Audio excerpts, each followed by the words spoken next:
Hello friends, how are you? તો last time આપણે સોલ્યુશનની અંદર જોયું હતું શું તો કે ઉત્કલન બિંદુ ઉન્નયન. અને ઉત્કલન બિંદુ ઉન્નયન આપણે સ્ટડી કરી દીધું હતું. પછી એના પછીનો ટોપિક હતો ઠાર બિંદુમાં અવનયન.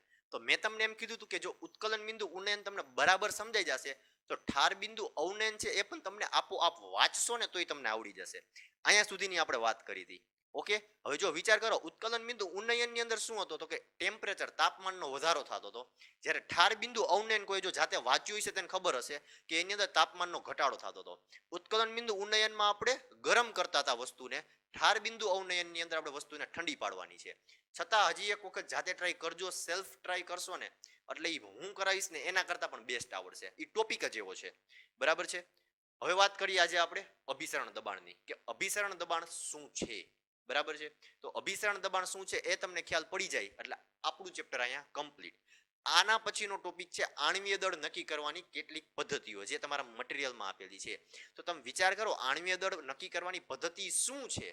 તમે આખું ચેપ્ટરમાં જ્યાં જ્યાં રાઉલ્ટનો નિયમ, હેનરીનો નિયમ, રાઉલ્ટના બંને નિયમ, ઉત્કલન બિંદુ ઉન્નયન, ઠાર બિંદુ અવનયન, તમે જેટલી બધી વસ્તુ સ્ટડી કરીને બધાના સૂત્રની અંદર મોલેક્યુલર વેઇટ આવે છે. તો એ બધાના સૂત્રનો મોલેક્યુલર વેઇટને સૂત્રનો કરતા કરી દઈ અને બાકી બધી કિંમત આપણે મૂકી દઈએ તો આપણે મોલેક્યુલર વેઇટ એટલે કે આણ્વીય દળ મળે કે ન મળે પદાર્થનું મળે ને. તો બસ એ જ નક્કી કરવાના બધા સૂત્ર છે કે જે આપણે ઓલરેડી ચેપ્ટરની અંદર સ્ટડી કરી ગયા છીએ, જે આપણે ઓલરેડી ચેપ્ટરમાં ભણી ગયા છીએ. તો એ વસ્તુ આપણે ઓલરેડી ચેપ્ટરમાં ભણી ગયા છીએ તો એ જ વસ્તુ આપણે સ્ટડી કરવાની છે. તો એ તમે જાતે કરી શકો છો. તો આપણે અહીંયા ચેપ્ટરની આજનું લાસ્ટ લેક્ચર છે કે જેની અંદર આપણે અભિસરણ દબાણના નિયમો, અભિસરણ દબાણ અને સમઅભિસરણ દબાણ શું છે એ બધી વસ્તુ આપણે ડિટેલની અંદર ચર્ચા કરવાના છીએ. ઓકે, તો ચાલુ કરીએ કે અભિસરણ દબાણ એટલે શું. તો શું થાય અભિસરણ દબાણ વિચારો જીને. પેલા તો અભિસરણ દબાણ શું છે ને એના ઉપરથી પેલા આપણે અભિસરણ શું છે ને એ વસ્તુ વિચારીએ. અભિસરણ શું છે ને એ વસ્તુ વિચારીએ તો કે જુદી જુદી સાંદ્રતા ધરાવતા દ્રાવણો, જુદી જુદી સાંદ્રતા ધરાવતા દ્રાવણો એનો મતલબ કે એક દ્રાવણની સાંદ્રતા 2 છે અને એક દ્રાવણની સાંદ્રતા 5 છે તો બે દ્રાવણની સાંદ્રતા જુદી જુદી થઈ ગઈ. તો જુદી જુદી સાંદ્રતા ધરાવતા દ્રાવણો અથવા શુદ્ધ દ્રાવક અને તેમાંથી બનતા દ્રાવણ વચ્ચે અર્ધ પારગમ્ય પડદો રાખવામાં આવે છે. ધ્યાનથી સાંભળજો શું કહું છું. જુદી જુદી સાંદ્રતા ધરાવતા દ્રાવણ એટલે કે એક 2 સાંદ્રતા ધરાવતું દ્રાવણ છે, એક 5 સાંદ્રતા ધરાવતું દ્રાવણ છે અથવા શુદ્ધ દ્રાવક અને તેની અંદર અબાષ્પશીલ દ્રાવ્ય ઉમેરીને તમે જે દ્રાવણ બનાવો છો એ દ્રાવણ એટલે કે રાઉલ્ટનો બીજો નિયમ.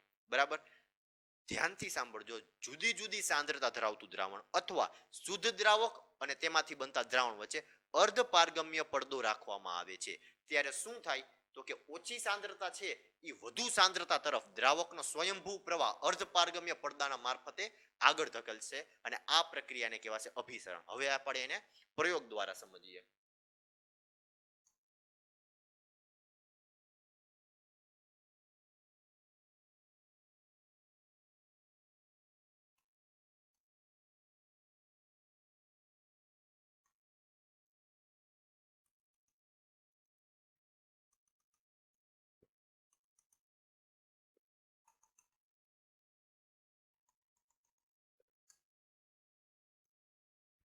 જો આની અંદર શું છે, મંદ દ્રાવણ છે. મંદ દ્રાવણ એટલે કે ઓછી સાંદ્રતા વાળું. કેવું? ઓછી સાંદ્રતા વાળું. અને આમાં કેવું દ્રાવણ છે, સાંદ્ર દ્રાવણ છે એટલે કે વધુ સાંદ્રતા વાળું, વધુ સાંદ્રતા વાળું. બરાબર છે. અથવા અથવા અહીંયા શુદ્ધ દ્રાવક છે, શુદ્ધ દ્રાવક અને અહીંયા તેમાંથી બનતું દ્રાવણ છે અને આને કહેવાય અર્ધ પારગમ્ય પડદો. અર્ધ પારગમ્ય પડદો. ચાલો અહીંયા સુધી ખ્યાલ પડી ગયો. તો હવે આની અંદર કરવાનું શું છે ધ્યાનથી વિચારો કે જુદી જુદી સાંદ્રતા ધરાવતા દ્રાવણો વચ્ચે એટલે કે જુદી જુદી સાંદ્રતા થઈ ગઈ. ધારો કે આની સાંદ્રતા છે 1 મોલર CuSO4 અને આની સાંદ્રતા છે 3 મોલર CuSO4. તો આની સાંદ્રતા ઓછી થઈ ગઈ, ઓની સાંદ્રતા વધારે થઈ ગઈ. તો જેની સાંદ્રતા ઓછી હોય એને મંદ દ્રાવણ કહેવાય, જેની સાંદ્રતા વધારે હોય એને સાંદ્ર દ્રાવણ કહેવાય. અને ઓછી સાંદ્રતા વાળું દ્રાવણ કહેવાય અને વધુ સાંદ્રતા વાળું દ્રાવણ કહેવાય. તો અભિસરણ શું છે ને એ વસ્તુ આપણે ડિસ્કસ કરી છે. અભિસરણ એમ કહે છે કે ઓછી સાંદ્રતાથી વધુ સાંદ્રતા તરફ, ધ્યાનથી સાંભળજો, ઓછી સાંદ્રતાથી વધુ સાંદ્રતા તરફ દ્રાવકનો અથવા દ્રાવણનો દ્રાવકનો અથવા દ્રાવણનો દ્રાવકનો અથવા દ્રાવણનો ઓછી સાંદ્રતાથી વધુ સાંદ્રતા તરફ સ્વયંભૂ પ્રવાહ અર્ધ પારગમ્ય પડદાને મારફતે થાય તો આ પ્રક્રિયાને અભિસરણની પ્રક્રિયા કહેવામાં આવે છે. અભિસરણની પ્રક્રિયા શું થઈ તો કે અર્ધ પારગમ્ય પડદા મારફતે ઓછી સાંદ્રતા ધરાવતા દ્રાવણથી વધુ સાંદ્રતા ધરાવતા દ્રાવણ તરફ દ્રાવકનો સ્વયંભૂ પ્રવાહ આગળ જાય છે. ખ્યાલ પડે શું કહેવા માંગુ છું? અર્ધ પારગમ્ય પડદાની બાબત શું થઈ તો કે ઓછી સાંદ્રતાથી વધુ સાંદ્રતા ધરાવતા દ્રાવણ તરફ દ્રાવણનો સ્વયંભૂ પ્રવાહ ચાલે છે, અથવા શુદ્ધ દ્રાવકનો ઓછી સાંદ્રતાથી વધુ સાંદ્રતા તરફ દ્રાવણની અંદર સ્વયંભૂ પ્રવાહ થાય છે. કેના મારફતે થાય છે તો કે અર્ધ પારગમ્ય પડદાના મારફતે થાય છે. સમજાણું? અર્ધ પારગમ્ય પડદાનું કામ શું તમને ખબર પડી કે આ અર્ધ પારગમ્ય પડદો કરે છે શું તો કે ઓછી સાંદ્રતા ધરાવતું દ્રાવણ છે ને એને વધુ સાંદ્રતા ધરાવતા દ્રાવણ તરફ ધકેલે છે, અને એ સ્વયંભૂ પોતાની રીતે, કોઈ પ્રેશરાઇઝ નથી, પોતાની રીતે તમે એને દબાણ આપો છો અને ઓછી સાંદ્રતાથી વધુ સાંદ્રતા તરફ જાય છે એવું જરૂરી નહીં. તમે ખાલી પડદો મૂકી દો ને તો એ પડદાની વૃત્તિ કેવી છે, તમે પડદો મૂકો છો ને વચમાં તો એ પડદો શું છે ખબર છે કે ઓછી સાંદ્રતા ધરાવતું દ્રાવણ હોય ને એને વધુ સાંદ્રતા ધરાવતા દ્રાવણ તરફ ધકેલે. એ જ પડદાનું કામ છે. એ પડદાને કહેવાય અર્ધ પારગમ્ય પડદો, કે ઓછી સાંદ્રતાને વધુ સાંદ્રતા તરફ આપમેળે ધકેલે. ઓછી સાંદ્રતાને વધુ સાંદ્રતા તરફ આપમેળે ધકેલે તો આ જ પ્રક્રિયાને કહેવાય અભિસરણ. શું કહેવાય કે જુદી જુદી સાંદ્રતા ધરાવતા દ્રાવણો વચ્ચે અથવા શુદ્ધ દ્રાવક અને દ્રાવણ વચ્ચે અર્ધ પારગમ્ય પડદો મૂકવામાં આવે. હવે જ્યારે ઓછી સાંદ્રતાથી વધુ સાંદ્રતા તરફ અર્ધ પારગમ્ય પડદાના મારફતે દ્રાવણનો સ્વયંભૂ પ્રવાહ પ્રસરે છે તેને કહેવાય અભિસરણ. અભિસરણને ઇંગ્લિશમાં કહેવાય ઓસ્મોસિસ. ગ્રીક ભાષામાં તેનો શબ્દ થાય ધકેલું. ધકેલે જ છે ને અર્ધ પારગમ્ય પડદો જોવો, અહીંથી આ બાજુ ધકેલે જ છે દ્રાવણને. અર્ધ પારગમ્ય પડદો છે, અર્ધ પારગમ્ય પડદો, એ દ્રાવણને આ બાજુ શું કરે છે? ધકેલે જ છે. જોયું ને? અર્ધ પારગમ્ય પડદો ઓછી સાંદ્રતાથી વધુ સાંદ્રતા તરફ દ્રાવણને ધકેલે જ છે. તો ગ્રીક ભાષામાં અભિસરણ ઓસ્મોસિસનો મતલબ થાય ધકેલવું. હવે આ અર્ધ પારગમ્ય પડદો છે ને, અર્ધ પારગમ્ય પડદો ઓનલી દ્રાવકના અણુઓને જ પસાર થવા દે છે. ઓનલી દ્રાવકના અણુને પસાર થવા દે છે, પણ દ્રાવ્યના અણુને પસાર થવા દેતો નથી. જો મંદ દ્રાવણ હોય ને, મંદ દ્રાવણ, તો એની અંદર દ્રાવ્ય અને દ્રાવણ બે હશે. દ્રાવણની અંદર દ્રાવ્ય અને દ્રાવક બે હશે ને, તો એવી રીતે મંદ દ્રાવણની અંદર દ્રાવ્ય અને દ્રાવક બે હશે. તો એ મંદ દ્રાવણને સાંદ્ર દ્રાવણ તરફ અર્ધ પારગમ્ય પડદો ધકેલે છે ને, મંદ દ્રાવણને સાંદ્ર દ્રાવણ તરફ અર્ધ પારગમ્ય પડદો ધકેલે છે. તો એ મંદ દ્રાવણમાંથી જાતું શું હોય તો કે દ્રાવકના અણુ જતા હોય, દ્રાવ્યના અણુ જતા હોય નહીં. ખ્યાલ પડે છે શું કહેવા માંગુ છું? મંદ દ્રાવણથી સાંદ્ર દ્રાવણ તરફ અર્ધ પારગમ્ય પડદો આપમેળે ધકેલે છે. તો એ મંદ દ્રાવણમાંથી ધકેલાતું શું હોય? ઓનલી ને ઓનલી દ્રાવકના અણુઓ, નોટ દ્રાવ્યના અણુઓ. તો આ પ્રક્રિયાને કહેવાય અભિસરણ. ખ્યાલ પડી ગયો કે અભિસરણ એટલે શું? હવે તમે વિચાર કરો, આ બેયની સપાટી સરખી છે, બરાબર છે? અત્યારે બેયની સપાટી કેવી માલુમ પડે છે? સરખી જ માલુમ પડે છે ને, કે એક બાજુ મંદ CuSO4 નું દ્રાવણ છે, એક બાજુ સાંદ્ર CuSO4 નું દ્રાવણ છે. હવે જ્યારે અભિસરણની પ્રોસેસ ચાલુ થશે એનો મતલબ કે ઓછી સાંદ્રતાથી વધુ સાંદ્રતા તરફ દ્રાવણનો સ્વયંભૂ પ્રવાહ આગળ વધશે. અભિસરણની પ્રોસેસ ચાલુ થશે તો એનો મતલબ કે મંદ દ્રાવણથી સાંદ્ર દ્રાવણ તરફ ઓટોમેટિક દ્રાવકનો સ્વયંભૂ પ્રવાહ શરૂ થશે અર્ધ પારગમ્ય પડદાને મારફતે. તો દ્રાવણની સપાટી વધી જશે ને, સાંદ્ર દ્રાવણ છે, સાંદ્ર દ્રાવણ, એની સપાટી વધી જશે અને આની સપાટી કેવી થશે? ઓછી થતી જશે. આની સપાટી કેવી થતી જશે? ઓછી થતી જશે. તો થઈ ગઈ ને, અહીંયા સુધીની થઈ ગઈ જો, અને આની સપાટી સાવ ભરાઈ ગઈ, આની સપાટી ઓછી થઈ ગઈ. તો હવે જ્યારે સંતુલન સ્થપાશે ને, બે બીકર વચ્ચે સંતુલન, અમુક સમય સુધી જ અભિસરણની ઘટના ચાલશે. અમુક સમય સુધી જ મંદ દ્રાવણથી સાંદ્ર દ્રાવણ તરફ જશે. અમુક સમય સુધી જ મંદ દ્રાવણથી ને સાંદ્ર દ્રાવણ સુધી આપણે જઈ શકશું, પછી આપણે જઈ શકશું નહીં. અમુક લિમિટ સુધી જ અર્ધ પારગમ્ય પડદો છે એ મંદ દ્રાવણને સાંદ્ર દ્રાવણ તરફ ધકેલશે. પછી લિમિટ પૂરી થઈ જશે તો એનો મતલબ કે બે દ્રાવણ સંતુલન સ્થિતિ આવી જશે. તો જ્યારે બે દ્રાવણ સંતુલન સ્થિતિ આવી જાય ત્યારે દ્રાવકમાંથી અથવા મંદ દ્રાવણમાંથી સાંદ્ર દ્રાવણ તરફ જવાનો પ્રોસેસ છે ઘટી જાય, ટૂંકમાં અટકી જાય. મંદ દ્રાવણથી સાંદ્ર દ્રાવણ તરફ દ્રાવણનો સ્વયંભૂ પ્રોસેસ થતી હતી એ અટકી જશે. હવે અર્ધ પારગમ્ય પડદો સંતુલન સ્થિતિએ મંદ દ્રાવણને સાંદ્ર દ્રાવણમાં ધકેલશે નહીં. તો ખબર પડી ને કે અભિસરણની ઘટના તમે ચાલુ કરો એટલે મંદ દ્રાવણની સપાટી ઓછી થાય અને સાંદ્ર દ્રાવણની સપાટી વધે. શું કામ એવું થાય? કારણ કે અર્ધ પારગમ્ય પડદો પોતાની રીતે જ મંદ દ્રાવણને સાંદ્ર દ્રાવણ તરફ ધકેલે છે. તો આ પ્રોસેસની શરૂઆત થાય એટલે મંદ દ્રાવણની સપાટી ઘટે અને સાંદ્ર દ્રાવણની સપાટી વધે. ચાલો તો અહીંયા સુધી ખ્યાલ પડી ગયો બધાને બહુ મસ્ત રીતે.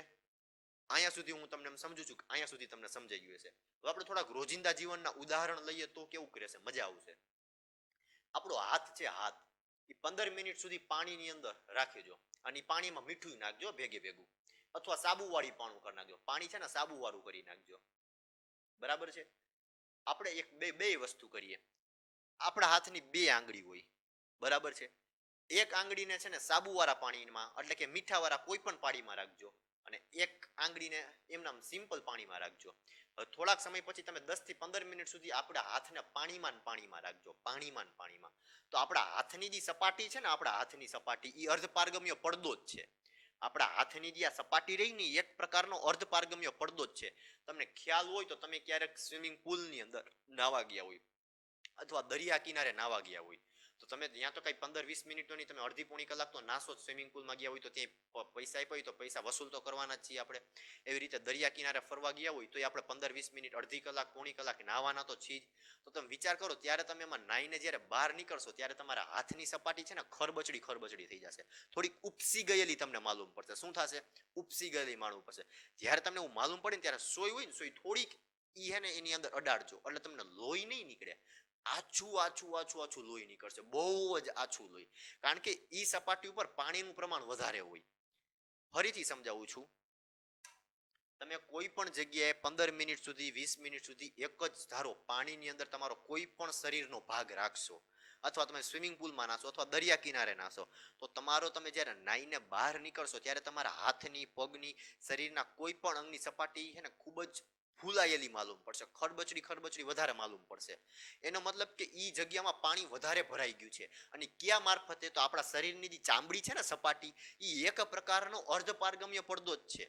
આપણા શરીરની જે ચામડી રહી ને એ એક પ્રકારનો અર્ધપારગમ્ય જ પડદો છે. એટલે જ્યાં સુધી આપણે પાણીની અંદર હાથ રાખશું કે પાણીની અંદર આપણું શરીરનું જે અંગ રાખશું ને એ અંગ ઉપસી જશે. પછી અહીંયા નાનીકડી એવી સોય અથવા કાંટો તમે અહીંયા નાખજો અંદર, શરીરની અંદર તમે આમ ખુસેડજો એટલે આપણું જે શરીરનું ઘાટું લોહી હોય ને એ ઘાટું લોહી બહાર નહીં આવે. બહુ એટલે બહુ જ આછું લોહી નીકળશે.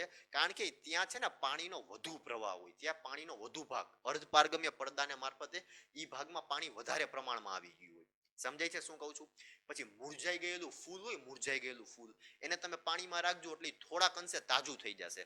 સૂકી દ્રાક્ષને આપણે રાતે પલાળશું પાણીની અંદર, સવારે જોશું કે દ્રાક્ષ છે ને એ ફૂલાઈ ગઈ હોય, બરાબર છે. શું કામે? કારણ કે દ્રાક્ષની સપાટી છે એ પણ અર્ધપારગમ્ય પડદા વડે જ છે. બદામ હોય, બદામ એ પણ અર્ધપારગમ્ય પડદા વડે. રાતે પલાળો, સવારે ઉઠજો ત્યારે જોજે બદામે ફૂલાઈ ગઈ હોય, કાળી દ્રાક્ષ હોય એ ફૂલાઈ ગઈ હોય, કોઈ પણ દ્રાક્ષ છે તમે સાંજે પલાળશો પાણીમાં, સવારે ઉઠશો ત્યારે એ ફૂલાઈ ગયેલી જ માલુમ પડશે. તો એ એક પ્રકારનું કેમિસ્ટ્રી જ છે. કારણ કે એની સપાટી છે એ અર્ધપારગમ્ય પડદા વડે બંધાયેલી હોય છે. હવે એવી રીતે આપણે વનસ્પતિની કોષ દિવાલ છે, પ્રાણીની કોષ દિવાલ છે, પ્રાણીના મૂત્રાશયની કોષ દિવાલ છે, એ બધું જ અર્ધપારગમ્ય પડદા વડે બંધાયેલું હોય છે. બધી જ વસ્તુ અર્ધપારગમ્ય પડદા વડે બંધાયેલી હોય છે. હવે એવા જ આપણે કૃત્રિમ અર્ધપારગમ્ય પડદાની વાત કરીએ ને, કૃત્રિમ અર્ધપારગમ્ય પડદાની વાત, તો કે સેલોફેન એ કૃત્રિમ અર્ધપારગમ્ય પડદો છે. પછી બટર પેપર એ પણ કૃત્રિમ અર્ધપારગમ્ય પડદો છે. એવી જ રીતે Cu2 FeCN6 એ પણ અર્ધપારગમ્ય પડદો છે. પણ કૃત્રિમ અર્ધપારગમ્ય પડદામાં CuFeCN6 કોપર ફેરોસાયનેટ એ ઉત્તમ અર્ધપારગમ્ય પડદો છે. આ ત્રણ મેં તમને અર્ધપારગમ્ય પડદા કીધા. હજી એક પાર્ચમેન્ટ પેપર એડ કરી દેજો. પાર્ચમેન્ટ પેપર એ કૃત્રિમ અર્ધપારગમ્ય પડદો છે. પણ આ ચાર મેં ઉદાહરણ કીધા એમાંથી કોપર ફેરોસાયનેટ છે ને ઉત્તમ કૃત્રિમ અર્ધપારગમ્ય પડદો છે. બરાબર છે? શું કહેવા માંગુ છું એ ખ્યાલ પડે છે? તો તમને અર્ધપારગમ્ય પડદાનું કામ શું ખબર પડી ને, કે ઓછી સાંદ્રતા હોય ને ત્યાંથી વધુ સાંદ્રતા તરફ આપણું જો વિચાર કરો, તમને એમ થતું હોય કે પાણી છે એના કરતા આપણા શરીરની સાંદ્રતા વધારે હોય તો વધારે જોઈએ. કારણ કે આપણા શરીરની અંદર મીઠું હોય, ચટણી હોય, ખાંડ હોય, સુગર, કેટલી બધી વસ્તુ છે આપણા શરીરની અંદર. અને ઓલું પાણીની અંદર તો પાણી એક જ છે. દરિયાનું પાણી હોય તો એની અંદર ખાલી મીઠું છે. પણ આપણા શરીરમાં કેટલી સાંદ્રતા છે તમે વિચાર કરો. આપણે દવા પીએ છીએ, સામાન્ય એમને દવા, તો આપણે ટોયલેટ જાય છીએ તો એની અંદર પણ આપણે પીળા કલરનું ટોયલેટ નીકળે છે. કારણ કે શું કામ? કારણ કે એની અંદર સાંદ્રતા વધારે હોય છે. એમાં સાંદ્રતા વધારે હોય છે એના કારણે. ખ્યાલ પડે છે શું કહેવા માંગુ છું? આપણા શરીરની સાંદ્રતા ઓલવેઝ પાણી કરતા વધારે જોઈએ. એ પછી ખારું પાણી લઈ લો તોય ભલે, સાબુવાળું પાણી લઈ લો તોય ભલે, કે સિમ્પલ પાણી લઈ લો તોય ભલે, આપણા શરીરની સાંદ્રતા એ બધા કરતા આપણા શરીરની સાંદ્રતા વધારે હોય. એટલે કે આપણા શરીરની જે સપાટી છે ને અર્ધ પારગમ્ય પડદો, એ આપણા શરીરમાંથી બહારે નથી જવા દેતું, પણ એ બહારથી ને આપણા શરીરની અંદર લઈ આવે છે. સમજો છો? આપણે હાથ પાણીમાં રાખી છીએ તો આપણા શરીરમાંથી કઈ બહાર નથી જતું, બહારથી ને આપણા શરીરની અંદર આવે છે. એવી જ રીતે મેં તમને કીધું કે કોઈ મુરઝાઈ ગયેલું ફૂલ હોય પાણીમાં રાખો તો તાદું થઈ જાય, સૂકી દ્રાક્ષ, બદામ, બધા આપણે ઉદાહરણ દીધા. તો એ બધા શું છે? અર્ધ પારગમ્ય પડદા વડે બંધાયેલા જ છે. તો આ થયું અભિસરણ. આ શું થયું? અભિસરણ. તો અભિસરણ એટલે શું? તમને ધ્યાનથી ખબર પડી ગઈ? બરાબર માલુમ પડી ગયું કે અભિસરણ એટલે શું? તો હવે આપણે વાત કરી અભિસરણ દબાણની. હવે આપણે વાત કરવાની છે અભિસરણ દબાણની. તો અભિસરણ દબાણ કેને કહેવાય? હવે તમે વિચાર કરો, હવે સંતુલન સ્થિતિ આ અટકી ગયું હતું ને, બરાબર છે? હજી સંતુલન સ્થિતિ આવી નથી એમ આપણે વિચારીએ. આપણે એમ જ વિચારીએ છીએ કે દ્રાવક છે ને, દ્રાવક અથવા શુદ્ધ મંદ દ્રાવણ, એનાથી સાંદ્ર દ્રાવણ તરફ પ્રવાહ પસાર થતો જ જાય છે. સંતુલન સ્થિતિ હજી આવી નથી. સંતુલન સ્થિતિ આવી નથી. હું શું બોલું છું ને બરાબર એના શબ્દો પકડજો. હજુ સંતુલન સ્થિતિ આવી નથી. તો થશે શું કે મંદ દ્રાવણથી સાંદ્ર દ્રાવણ તરફ અર્ધ પારગમ્ય પડદા મારફતે દ્રાવકનો સ્વયંભૂ પ્રવાહ ચાલુ જ રહેશે. મંદ દ્રાવણથી સાંદ્ર દ્રાવણ તરફ મંદ દ્રાવણનો સ્વયંભૂ પ્રવાહ અર્ધ પારગમ્ય પડદા વડે ચાલુ જ રહેવાનો છે ને, જ્યાં સુધી સંતુલન સ્થિતિ નહીં આવે. તો સંતુલન સ્થિતિ ન આવે એ પહેલા જ, સંતુલન સ્થિતિ ન આવે એ પહેલા જ આ જે સાંદ્ર દ્રાવણ છે ને, સાંદ્ર દ્રાવણ, એના ઉપર જો વધારાનું પ્રેશર આપણે મૂકી દઈએ ને સાંદ્ર દ્રાવણ પર પ્રેશર, તો અહીંથી આ ઈ દબાણ ઉત્પન્ન કરે, અહીંથી આ દબાણ આમ ઉત્પન્ન કરે. અહીંથી શું કરશે કે આમ દબાણ દેશે. તો દબાણ દેશે ને તો આમ સંતુલન સ્થિતિ નહીં આવે ને એ પહેલા મંદ દ્રાવણમાંથી સાંદ્ર દ્રાવણ તરફ જવાનો પ્રવાહ અટકી જશે. મંદ દ્રાવણથી સાંદ્ર દ્રાવણ તરફ જવાનો પ્રવાહ અટકી જશે. શું કામે અટકે છે? કારણ કે સાંદ્ર દ્રાવણના બીકર ઉપર પ્રેશર, દબાણ આપણે આપી છીએ. તો જે સાંદ્ર દ્રાવણ ઉપર જે આપણે દબાણ આપી છીએ ને, દબાણના કારણે, ઈ દબાણના કારણે મંદ દ્રાવણમાંથી સાંદ્ર દ્રાવણ તરફ જતો દ્રાવણનો સ્વયંભૂ પ્રવાહ અર્ધ પારગમ્ય પડદાઓના મારફતે અટકી જશે. નોર્મલ કન્ડિશનમાં શું થાય? નોર્મલ કન્ડિશનમાં તો કે મંદ દ્રાવણથી સાંદ્ર દ્રાવણ તરફ દ્રાવણનો સ્વયંભૂ પ્રવાહ અર્ધ પારગમ્ય પડદા મારફતે થતો હોય છે. પણ હવે જો સાંદ્ર દ્રાવણ ઉપર આપણે પ્રેશર મૂકી દઈ તો મંદ દ્રાવણમાંથી સાંદ્ર દ્રાવણ તરફ દ્રાવકનો જે સ્વયંભૂ પ્રવાહ હતો ને અટકી જશે. પછી નહીં, કારણ કે ઉપર હવે આપણા બીકરની સપાટી જ આટલી છે, તો મેં ઉપર પ્રેશર મૂકી દીધું તો બીકરની અંદર કઈ સમાવાનું જ નથી, તો પછી ટ્રાન્સફર ન થાય ને. બીકરની અંદર સમાવાનું જ કઈ નથી, તો પછી ટ્રાન્સફર થવાની જ વસ્તુ બંધ થઈ જાય. તો જ્યારે આ દબાણ લગાડવામાં આવે ને આ દબાણને કારણે મંદ દ્રાવણ સાંદ્ર દ્રાવણ તરફ જતું અટકી જાય, તો ઈ દબાણને કહેવાય અભિસરણ દબાણ. ઈ દબાણને કેવું કહેવાય? તો કે અભિસરણ દબાણ. અભિસરણ દબાણના ઉદાહરણ લઈ તો વનસ્પતિ હોય, વનસ્પતિ એના મૂળ હોય, મૂળ ઈ દ્વારા જમીનમાંથી પાણી શોષે. તો મૂળની પ્રક્રિયા પણ એ અર્ધ પારગમ્ય પડદા વડે બંધાયેલી હોય ને, મૂળ હોય એની દિવાલ પણ અર્ધ પારગમ્ય વડે બંધાયેલી હોય, તો જ ઈ પાણીને પોતાની તરફ ખેંચે છે ને. એ રીતે પ્રાણીના કોષની દિવાલ, પ્રાણીના મૂત્રાશયની દિવાલ, આપણે જે ઉદાહરણ લીધા ને બધા જ ઉદાહરણ અહીંયા લાગુ પડે છે. ઓકે, તો હવે આપણે ડિસ્કસ કરવાની છે અભિસરણ દબાણના નિયમોની. બરાબર છે? તો કે અભિસરણ દબાણના નિયમો. અભિસરણ દબાણના મેઇનલી 3 નિયમ છે. ક્યાં ક્યાં 3 નિયમ? બોયલનો નિયમ, બોયલ વોન્ટોફ, ગેલ્યુસેક વોન્ટોફ અને એવોગાડ્રો વોન્ટોફ. તો તમને એમ લાગે છે કે આ ત્રણ નિયમમાં ત્રણ નિયમના એક નામ તો બહુ સમાન છે. શું? તો વોન્ટોફ. તો વોન્ટોફ એ ત્રણ નિયમની અંદર એક નામ સમાન છે ને, વોન્ટોફ. તો વોન્ટોફે જ આ 3 નિયમ બહાર પાડ્યા. વોન્ટોફે જ આ 3 નિયમ બહાર પાડ્યા કે જેને બોયલ, ગેલ્યુસેક ને એવોગાડ્રો નિયમ કીધા. હવે વોન્ટોફ હતો ને, વોન્ટોફ એને શું કર્યું? હવે આપણે ચેપ્ટર શરૂઆત કરી ત્યારે એક હેનરીનો નિયમ ભણ્યા હતા, તમને યાદ હોય. ચેપ્ટરની શરૂઆત કરી ત્યારે આપણે એક હેનરીનો નિયમ ભણ્યા હતા કે બીકરની અંદર વાયુમય દ્રાવ્ય અને પ્રવાહી દ્રાવક હતું. બીકરની અંદર વાયુમય દ્રાવ્ય અને પ્રવાહી દ્રાવક હતું. વાયુમય દ્રાવ્ય અને પ્રવાહી દ્રાવક હતું. પ્રવાહી દ્રાવક. તો વાયુમય દ્રાવ્ય અને પ્રવાહી દ્રાવક આ બે વસ્તુ બીકરની અંદર હતી. તો આ બે વસ્તુથી ને જે દબાણ ઉત્પન્ન થતું હતું એ દબાણને બૈનાના મોલ અંશના સમપ્રમાણમાં હતું એવું આપણે વાત કરી હતી. એનો મતલબ એમ થતો હતો ને કે તમે જેટલો વાયુમય દ્રાવ્ય ઓગાળતા હતા એટલું જ બાષ્પ દબાણ થતું હતું. એટલું જ એનું દબાણ. રાઉલ્ટના નિયમમાં એવું ભણ્યા કે તમે જેટલો દ્રાવ્ય ઓગાળો છો, રાઉલ્ટના નિયમમાં શું ભણ્યા? તમે જેટલો દ્રાવ્ય ઓગાળો છો ને ઈ દ્રાવ્ય જેટલો ઓગાળો છો ને બાષ્પ દબાણ પણ એના આધારિત જ થાય છે. બાષ્પ દબાણ પણ એના આધારિત જ થાય છે. તો વોન્ટોફે કાંઈ અલગ વસ્તુ નથી કીધી. આ ચેપ્ટરમાં મેં તમને શું કીધું હતું કે એક જેવી જ વસ્તુ છે, બધી વસ્તુ એક જેવી. તો વોન્ટોફે એ જ કીધું કે જ્યારે વાયુમય દ્રાવ્યને પ્રવાહી દ્રાવકમાં ઓગાળો અને જે દ્રાવણ બનાવો છો, ધ્યાનથી સાંભળજો. વોન્ટોફે શું કીધું કે વાયુમય દ્રાવ્યને જ્યારે પ્રવાહી દ્રાવકમાં ઓગાળો છો, ધ્યાનથી સાંભળો વોન્ટોફે શું કીધું. વાયુમય દ્રાવ્યને જ્યારે પ્રવાહી દ્રાવકમાં ઓગાળો છો અને પ્રવાહી દ્રાવણ બનાવો છો, તો ઈ પ્રવાહી દ્રાવણ ઉપર જે બાષ્પ દબાણ એકઠું થાય છે ને, ઈ પ્રવાહી દ્રાવણ ઉપર જે બાષ્પ દબાણ એકઠું થાય છે ને, ઈ કેના બરાબર હોય? તો તમે જે દ્રાવણની અંદર જે વાયુમય દ્રાવ્ય, તમે જે આ દ્રાવ્ય જેટલો દ્રાવ્ય ઓગાળો છો ને, એના બરાબર ઈ બાષ્પ દબાણ હોય. તો એનો મતલબ કે આ અભિસરણ, આપણે અત્યારે અભિસરણ દબાણની વાત કરી છે, તો વસ્તુ એમ જ કે અભિસરણ દબાણ કે જે ઉપરથી તમે વધારાનું દબાણ ઉમેરો છો અને ઈ વધારાના દબાણથી ને મંદ દ્રાવણથી સાંદ્ર દ્રાવણ તરફ જવાનો દ્રાવણનો સ્વયંભૂ પ્રવાહ અટકી જાય છે. તો તમે જે દબાણ લગાડો છો ને, એ દબાણ કેના બરાબર હશે? અભિસરણ દબાણ કેના બરાબર હશે? તો એ તમારા દ્રાવણની અંદર જે દ્રાવ્ય પદાર્થ હશે ને એના બરાબર હશે. તમારા દ્રાવણની અંદર જે દ્રાવ્ય પદાર્થ હશે ને એના બરાબર હશે. તો એના ઉપરથી આપણે સ્ટેપ બાય સ્ટેપ એક એક નિયમ જોઈએ. આ પેલો બોયલનો નિયમ. કેનો નિયમ? તો કે બોયલ. બોયલે શું કીધું કે અભિસરણ દબાણ પાઈ, અભિસરણ દબાણને પાઈની સંજ્ઞા વડે દર્શાવાય. અભિસરણ દબાણને પાઈની સંજ્ઞા વડે દર્શાવાય. કે બોયલે શું કીધું કે આપેલ દ્રાવણનું અભિસરણ દબાણ તે દ્રાવણની મોલારિટીને સમપ્રમાણમાં હોય છે. તે દ્રાવણની મોલારિટીને સમપ્રમાણમાં હોય છે. સમજાય છે શું કહું છું? બોયલે શું કીધું કે આપેલ તાપમાને અથવા નિયત તાપમાને, બોયલે શું કીધું કે આપેલ તાપમાને, ધ્યાનથી સાંભળો શું કહું છું, આપેલ તાપમાને અથવા નિયત તાપમાને, આપેલ તાપમાને અથવા નિયત તાપમાને દ્રાવણનું અભિસરણ દબાણ, દ્રાવણનું અભિસરણ દબાણ એ દ્રાવણમાં દ્રાવ્ય થયેલા પદાર્થના મોલારિટીના સમપ્રમાણમાં હોય છે. મોલારિટીને સમપ્રમાણમાં હોય છે. મોલારિટીને m વડે દર્શાવાય અને c વડે દર્શાવાય. મોલારિટી એટલે શું થાય? મોલારિટી એટલે શું થશે? n/v. એટલે તમને તો એમ થશે કે સર આ n/v કાં કર્યું? તમને એમ હતું ને કે આવું સૂત્ર છે ને મોલારિટીનું, 1000 ગુણ્યા દ્રાવ્યનું વજન ગ્રામમાં છેદમાં અણુભાર દ્રાવ્યનો, એને ગુણ્યા કદ છે એ મિલીલીટરમાં. દ્રાવણનું કદ કેમાં હતું? મિલીલીટરમાં. દ્રાવણનું કદ આવું હતું મોલારિટીનું સૂત્ર. તો ભાઈ આ ઈ જ છે, આ વસ્તુ છે ને ઈ જ છે. માં જે આ દ્રાવણનું કદ છે ને એ લીટરમાં છે.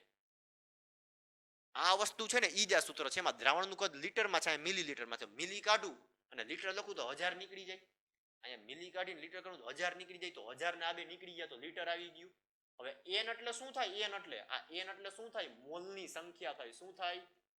મોલની સંખ્યા. ને મોલ એટલે શું થાય? મોલ એટલે વજન છેદમાં અણુભાર જ થાય. હો, મોલ એટલે શું થાય? વજન છેદમાં અણુભાર. કહેવાનો મતલબ કે જે આ મોલારિટીનું આ સૂત્ર છે ને ઈ જ આ છે. હવે તમને રકમની અંદર મોલની સંખ્યા આપી દીધેલી હોય પહેલેથી જ, તમને તમારી રકમમાં મોલની સંખ્યા પહેલેથી જ આપી દીધેલી હોય તો આપણે દ્રાવ્યનું વજન છેદમાં અણુભાર મૂકવાની કઈ જરૂર જ નથી. તમને તમારા દાખલાની રકમમાં પહેલેથી જ n આપી દીધેલો હોય. મોલની n એટલે શું થાય? મોલની સંખ્યા.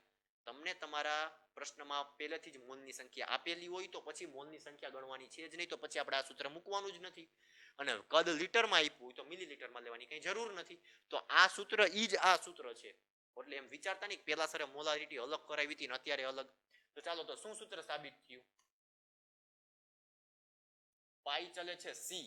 હવે આ અચળાંક કાઢીને એટલે પાઈ બરાબર થશે kc. શું થશે? પાઈ બરાબર શું થશે? kc. ને k શું છે? k સમપ્રમાણતાનો અચળાંક છે. શું છે? સમપ્રમાણતાનો અચળાંક.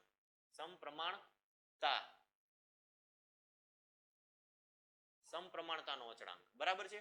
હવે c એટલે શું થાય? c એટલે n/v થાય. n/v. ધારો કે મોલની સંખ્યા 1 છે. ધારો કે મોલની સંખ્યા 1 છે તો સૂત્ર આવું બને, પાઈ k/v. કારણ કે અહીંયા 1 લખો અથવા નો લખો શું ફેર પડે? કાંઈ ફેર ન પડે. તો આ થયું બોયલનો નિયમ. શું થયો? બોયલનો નિયમ. તો એવી રીતે ગેલ્યુસેકની વારી આવી. કેની વારી આવી?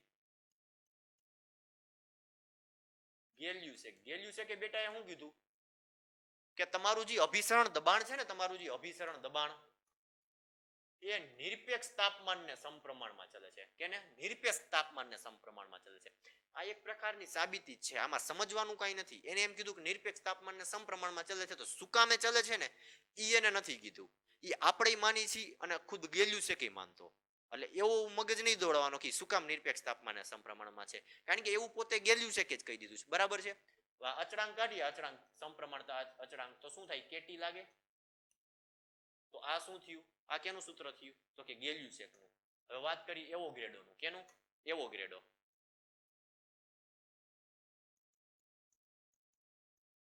તો એવોગ્રેડોએ શું કીધું કે બોઇલ અને ગેલ્યુસેકને ભેગા કરો અને જે વસ્તુ મળે ને એવોગ્રેડોની. એવોગ્રેડોએ શું કીધું? બોઇલ અને ગેલ્યુસેકે જે બે વસ્તુ કીધી ને એ બે વસ્તુને ભેગી કરી નાખો અને જે વસ્તુ મળે એ શું મળે? એવોગ્રેડો. તો બોઇલે શું કીધું હતું? બોઇલે તો કે પાઈ ચલે છે, પાઈ ચલે છે n upon v, આવું બોઇલે કીધું હતું. બરાબર છે. અને ગેલ્યુસેકે શું કીધું કે પાઈ ચલે છે કે. તો હવે આ બે સૂત્રને હું ભેગા કરું, આ બે સૂત્રને ભેગા તો આમ બને પાઈ is equal to kn upon v, આવું મળે. સોરી, ઇઝ ઇક્વલ ટુ નો થાય, નથી ચલે છે. અહીંયા ટી આવે ને, નિરપેક્ષ તાપમાનને સમપ્રમાણમાં હતું. હવે આ બેને આપણે ભેગા કરીએ, આ બેને ભેગા, આ બે વસ્તુને ભેગા કરી આમ થાય nt upon v,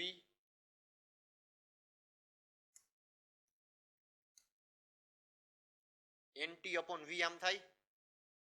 હવે પાઈ ચાલે છે કાઢે તો knt, સોરી k નહીં, આની અંદર rnt upon v આવું થશે. r શું છે? r એ વાયુ અચળાંક છે. r શું છે? વાયુ અચળાંક. કેવો છે? r શું છે? તો કે વાયુ અચળાંક. બરાબર. તો વિચાર કરો, કાંઈ નથી કર્યું, ગેલ્યુસેક અને બોઇલને ભેગા કર્યા, બે બોઇલને ભેગા કરીને આ સૂત્ર મળ્યું.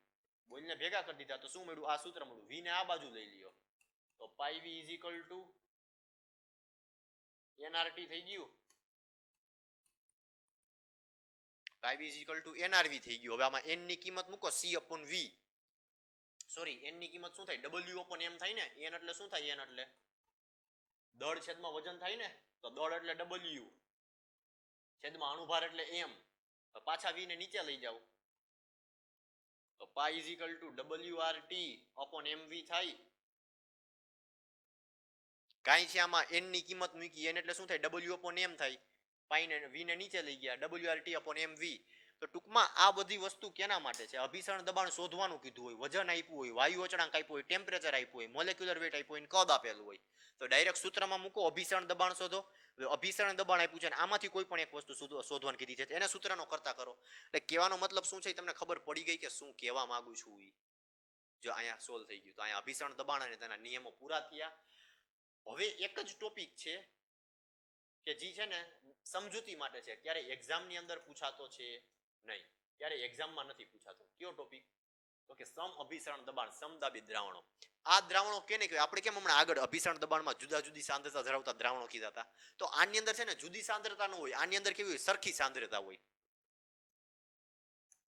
સાંદ્રતા કેવી હોય?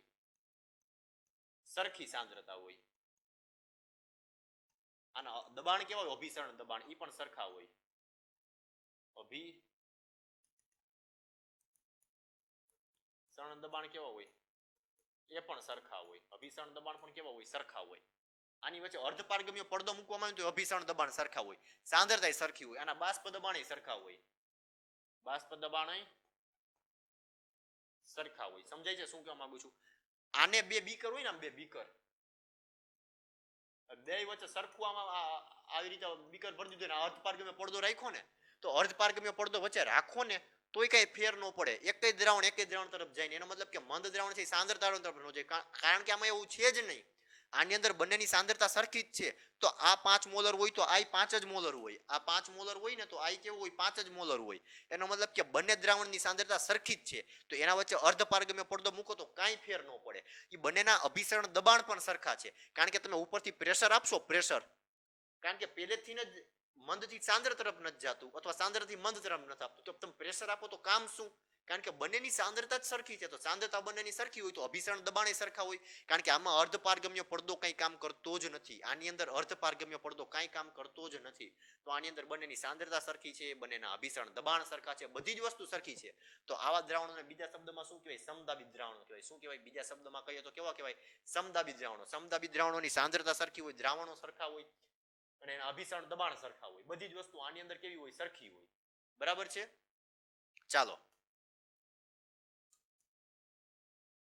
ઉદાહરણ લઈ. ઉદાહરણની અંદર શું છે તો કે 0.9% W/V NaCl નું દ્રાવણ. આ જે NaCl નું દ્રાવણ રહ્યું ને 0.91% W/V NaCl નું દ્રાવણ, એ મનુષ્યના રુધિરમાં આવેલા રક્તકણો, મનુષ્યના રુધિરની અંદર રક્તકણો આવેલા હોય ને, અને રક્તકણ જે પ્રવાહીમાં હોય ને એનું અને આની બંનેની સાંદ્રતા સરખી હોય. એનો મતલબ કે એક બાજુ 0.91% W/V NaCl નું દ્રાવણ છે અને બીજી બાજુ કેનું છે? રક્તકણનું પ્રવાહી છે. રક્તકણનું પ્રવાહી છે.